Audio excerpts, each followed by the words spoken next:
ரொம்பவும் ஜூஸியான, டேஸ்டியான ஒரு பன்னீர் ஃப்ரைட் ரைஸ் தாங்க பார்க்கலாம். எந்த ஒரு சாஸும் இல்லாம, ரொம்ப மசாலாலாம் இல்லாம, நல்லா சூப்பரான ஒரு பன்னீர் ஃப்ரைட் ரைஸுங்க. லஞ்ச் பாக்ஸுக்கு சூப்பரா இருக்குங்க. எப்படி செய்யலான்னு பார்க்கலாம் வாங்க. ஃபர்ஸ்ட்டு ஒரு கடாய் வச்சுக்கோங்க. கடாயில தேவையான அளவு எண்ணெய் விட்டுக்கோங்க. எண்ணெய் காஞ்சதும் இஞ்சி பூண்டு பேஸ்ட்டு வந்து 1 ஸ்பூன் சேர்த்துக்கோங்க. அதை நல்லா வதக்கி விட்டுக்கோங்க. அது நல்லா வதங்கணுங்க. ஸ்மெல் பச்சை வாசனை ஃபுல்லாக போனதுக்கப்புறமா, பச்சை மிளகாவும், கருவேப்பிலையும் எண்ணெயிலேயே நல்லா போட்டு வதக்கிக்கோங்க. அது நல்லா வதங்கணுங்க. அது நல்லா வதங்கினதுக்கப்புறம் பச்சை மிளகாவோட அந்த காரம்லாம் அதிலே போயிடணுங்க. அந்தளவுக்கு நல்லா வதக்கணுங்க. வதங்கினதுக்கப்புறமா வெங்காயம் நீள நீளமாக அரிஞ்சு போட்டுக்கிறேங்க ஒரு கப் அளவுக்கு. அதுவும் நல்லா வதக்கிக்கலாங்க. நல்லா வதங்கினதுக்கப்புறமா இந்த மாதிரி வெஜ்ஜஸ் நான் சேர்த்துக்கிறேங்க. கேரட்டு, பீன்ஸு, அதுக்கப்புறமா குடமிளகா, முட்டைக்கோஸை நீள நீளமாக அரிஞ்சு இந்த காய் எல்லாமே ஒன்றா சேர்த்து நல்லா கலந்து விட்டுக்கலாங்க. கலந்ததுக்கப்புறமா கொஞ்சமாக தண்ணி தெளித்து ஒரு 10 நிமிஷம் தட்டு போட்டு மூடி வைங்க. நல்லா காய் 10 நிமிஷத்துலேயே நல்லா வெந்துருங்க முக்கால்வாசி. அந்த வெந்ததுக்கப்புறமா காய்க்கெல்லாம் மசாலா சேர்த்துக்கலாங்க. மசாலா வந்து chilli powder 1 spoon, chicken masala 1 spoon சேர்த்துக்கிறாங்க.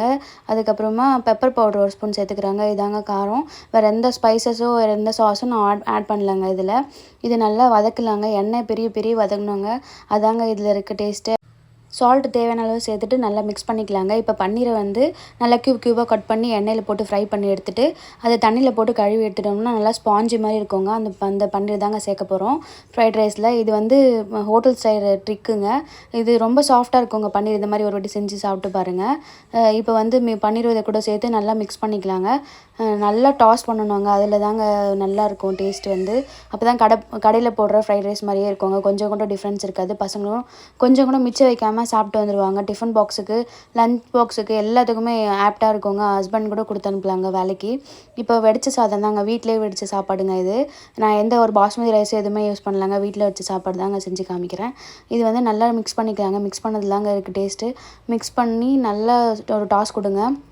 அந்த ரைஸ் வந்து படபடன்னு வெடிக்க ஆரம்பிக்கணும். அப்போ தாங்க பன்னீர் ரைஸ் ரெடின்னு அர்த்தம். இதே மாதிரி செஞ்சு சாப்பிட்டு பாருங்கள். எப்படி இருக்குன்னு கமெண்ட் பண்ணுங்கள். அடுத்த வீடியோவில் சந்திக்கலாம். பாய்ங்க.